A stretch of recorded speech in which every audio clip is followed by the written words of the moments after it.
whatever you do, stick and move. Stick and move. Don't stand in front of that man. Do not stand in front of that man. I don't know how much confidence that Jake Paul have in all this, but you know he's gonna be a lot quicker. And if he stay close to Mike, Jake, what do you think of Jake? Clown. Would you look at it as a joke if your team was like, yo, we want you to fight Jake Paul? Would you be like, come on, man? I laugh at him. Did you ever do a fight like that? I feel as though in my career I can't do that right now. Stephen A. Smith delivered a fierce rebuke of Gervonta "Tank" Davis on live TV, condemning his decision to fight YouTuber-turned-boxer Jake Paul. He called the matchup more of a spectacle than a legitimate sport, labeling it an insult to boxing and accusing Davis of trading integrity for hype. Smith's fiery tirade highlighted his disappointment and emphasized that such fights should be condemned rather than celebrated. Steven, I wanted you to come on the show to tell me that you think I'm a great boxer. I think you're a damn good boxer with a lot of potential. And I got one problem with you, and I told you this already. You are skilled. You cannot be going in the ring beating up on dudes that you know don't box. You can't have a basketball player, UFC fighters. No, they strike. They don't box. There's a difference. They're not on your level. As we all know, as a competitive sport boxing fan, this is nonsense. It doesn't make any sense for the sport, for Tank as a world champion fighting Jake Paul, as Jake Paul trying to become a world champion fighting Tank. None of that makes sense. Business-wise, this thing's gonna blow up. So let's see about the business of this thing. Let's see what the narrative is for this fight. Because again, I think Jake's gonna come in there and try to knock Tank Davis out. And if Tank's not taking him seriously, believe it or not, that potentially could happen. And I'll explain why. The breakdown, let's go. Despite his criticism of the spectacle, Smith acknowledged Davis's talent, placing him among the top 3 boxers globally due to his power, skill, and knockout ability. However, he warned that fighting an inexperienced opponent like Paul could harm Davis's reputation as a serious champion, arguing that the fight was far below Davis's true caliber. I can't buy the hype at this particular moment in time. Now, I'll give Jake Paul credit for this. At least he's in the ring with a boxer. But 57 years old is 57 years old. And 57 years old and formally walking into a UFC fight as an audience member, as a patron with a cane, it's hard to me to believe a year later that you're going to be in any condition to really fight. I hope I'm wrong, but I don't know. And if you're Jake Paul, here's what I want to say to you. It's Mike Tyson, that's fine. It's a money fight, I get you, and you want to make money. But at some point in time, if you keep telling us that you're taking boxing seriously and you want to be recognized as a big-time boxer/fighter, you're going to have to fight somebody closer to your age, who is a contender at the very least in the sport and who lives with it every single day. Could you please get in the ring with somebody? Pretty please with sugar on top. I'm interested. Gervonta Davis might be every bit as box office as Maverick himself.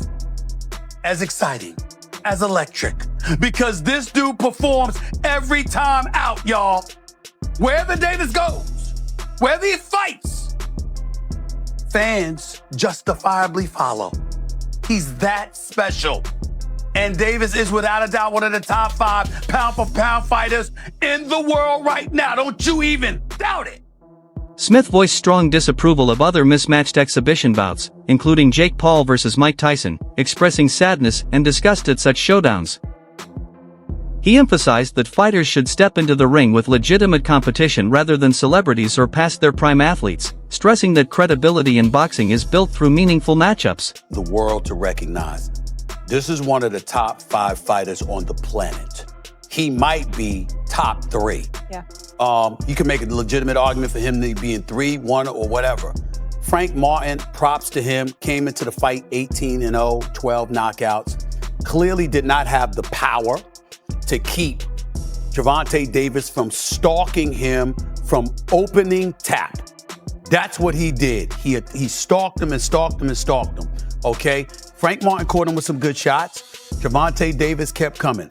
So he can punch, he's a knockout artist. He can box, he's not given enough credit for it, okay? He closes, he finishes. Once he smells blood, he's like a shark in blood-infested waters, Molly. He will finish you, okay? And by the way, he is an elite boxer. And so the time has come for this man. After Davis challenged him post-Tyson fight, Jake Paul responded with humor, teasing Davis's height and joking about weight class rules. This playful exchange underscored the size mismatch and the theatrical nature of their promotional banter, adding levity to the tense build-up. Jake Paul is a professional. At some point in time, I don't give a damn if it's a light heavyweight. Better be a Bivol, a super middleweight, Canelo, Mexican Monster, David Benavidez, somebody that actually has a reputation. The time has come for Jake Paul to step into the ring with a cat who actually boxes for a living and give us that fight. I appreciate the fact of him promoting. I appreciate him having the cachet as a former YouTuber turned boxer. I like Jake Paul. I respect Jake Paul.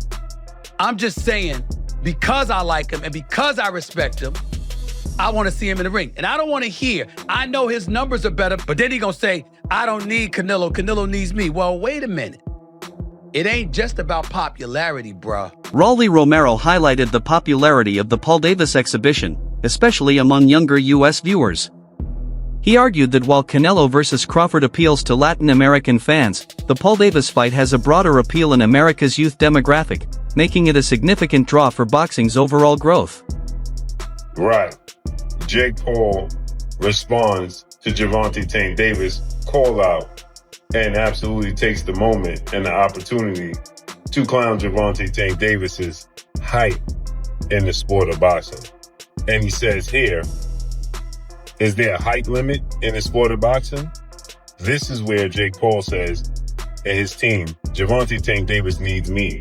We don't need Gervonta Tank Davis. Let's listen here. Gervonta Davis just posted that he would beat the brakes off of you if you guys fight. Yeah, I mean, I'll be down.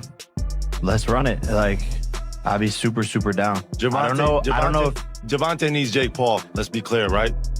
Is there a height limit in boxing? WBC lightweight champion Shakur Stevenson criticized Davis's choice to pursue an exhibition with Paul, calling it disrespectful to the sport. He challenged Davis to prove his legitimacy by fighting a top contender like himself, asserting confidence that he is the best in the division and worthy of a serious bout. Will it impact Tank's legacy if Jake Paul were like to beat him or even like knock him out? Dude, Tank's a 3-division world champion, 4-time 3-division world champion. At the end of it, bro, you can't take anything away from him. Bro, you can't be mad at somebody for doing what they feel is best for them. It's the same way Roach feels Tank is the best option for him. Same way that Stevenson thinks Tank's the best option for him, or like all that stuff, right? At the end of it, bro, we just want to do what's best for ourselves, right? Facts. Right or wrong? Facts. So just do what's best for you. All of a sudden, we want to know who will win in this fight, Jake Paul or Tank Davis. It's a legit question. And I actually want to really hear your thoughts on who do you think is going to win. Because I know what Vegas is saying, but I want to know what you think. You got Personally, I think Tank too little, bro. Yo, I think Tank's too little. I'm so glad you have a brain on your fucking shoulder. I think Tank's too little. I said, bro. I think Tank's too little. That's what I'm saying. They have weight classes for a reason. Davis They have weight classes for a reason. 5'5", 135 pounds. Jake Paul is 6 feet, 205 pounds. That's what I'm saying. Bro. He's too 6'1", little. 205. Everybody's like, yeah, bro, but Tank it only takes one good punch. Yes, it takes one good punch when you're about the same size. There's a 60, 70 pound difference in weight with these people. I don't think nobody puts the physics in mind. Jake Paul gets punched in the face by dudes 200 pounds with all their might on a weekly basis. 135 pound puncher, bro. If y'all remember the Mayweather versus Conor McGregor fight, Conor walks around like 180 on the regular. He's like 5'9", 180. Mayweather's like 5'7", 145. That 30 pound difference, bro. If you remember that fight, Mayweather was putting mittens on Conor. Guess what happened to Conor? He didn't hit the ground once. No. He lasted all 12 rounds getting hit with flurries. I'm talking about Mayweather was having his time. He's being cocky with it, hitting him with all kind of combos. And we're watching the last 3 rounds of that shit like, yo, knock him out. And you know what? He could not knock him out because Conor gets punched by people that are 170, 180 pounds on a regular. And just that 20, 30 pound difference, it was like impossible for him to do anything. That's exactly what I feel like is going to happen versus Jake and Tank. Teddy Atlas praised Davis as the most complete lightweight, noting his power, counterpunching, footwork, patience, and boxing intelligence.